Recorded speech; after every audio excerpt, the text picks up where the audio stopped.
Now that we've considered some of the troubleshooting issues surrounding BGP, let's now consider multi-protocol BGP. Multi-protocol BGP allows us to support BGP routing for IP version 6, and there are similar considerations to troubleshooting multi-protocol BGP as there are to traditional BGP. However, I wanted to use this video to point out a couple of differences. Some extra things to keep in mind.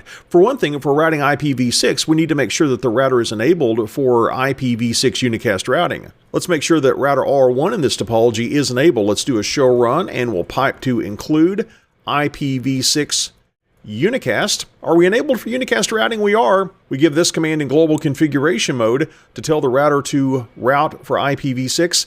And there's something else that's not as obvious going on here. We've got a couple of ways of setting this up. We could do IPv6 routing over an IPv4 session, or we could do IPv6 routing over an IPv6 session. And I want to show you the configuration for both.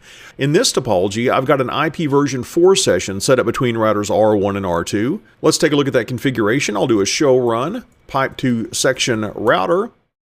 And you're going to see this looks a lot like the EIGRP named configuration or the address families configuration for OSPF.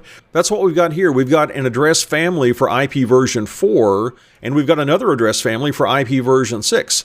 Notice we go into router BGP configuration mode, similar to how we do it with traditional BGP. Oh, and by the way, we normally talk about traditional BGP as being a BGP version 4. Please understand this is also technically BGP version 4. It's just that we have some extra extensions added when we have multi-protocol BGP, but technically it's still version 4.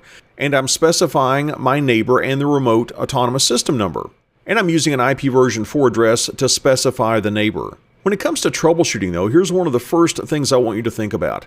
For your IP version 6 address family, if you're doing this over an IP version 4 session, you need to specify a route map for that neighbor that's going to specify what next hop IPv6 address it should use. And this is next hop information not that router R1 is using. This is next hop router information that R1 is telling router R2. We're telling router R2 how to get back to us. We're specifying ourselves. We're specifying our IPv6 address. Let's take a look at that route map. Let's do a show route-map, and you can see that we're setting our IPv6 next hop to 2000:2:1. And if you take a look at our topology, that's us.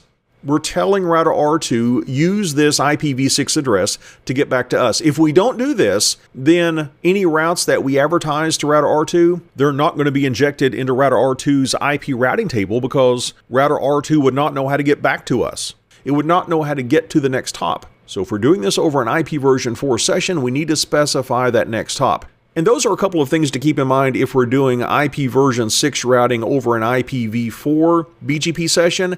And I want to show you for contrast what a configuration looks like if we're doing IPv6 routing over an IPv6 BGP session. I'm going to update the configuration on this topology right now, and we'll check that out.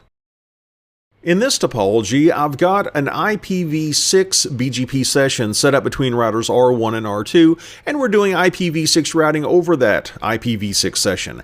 And I wanted to contrast this configuration versus the configuration where we were doing IPv6 routing over an IPv4 BGP session.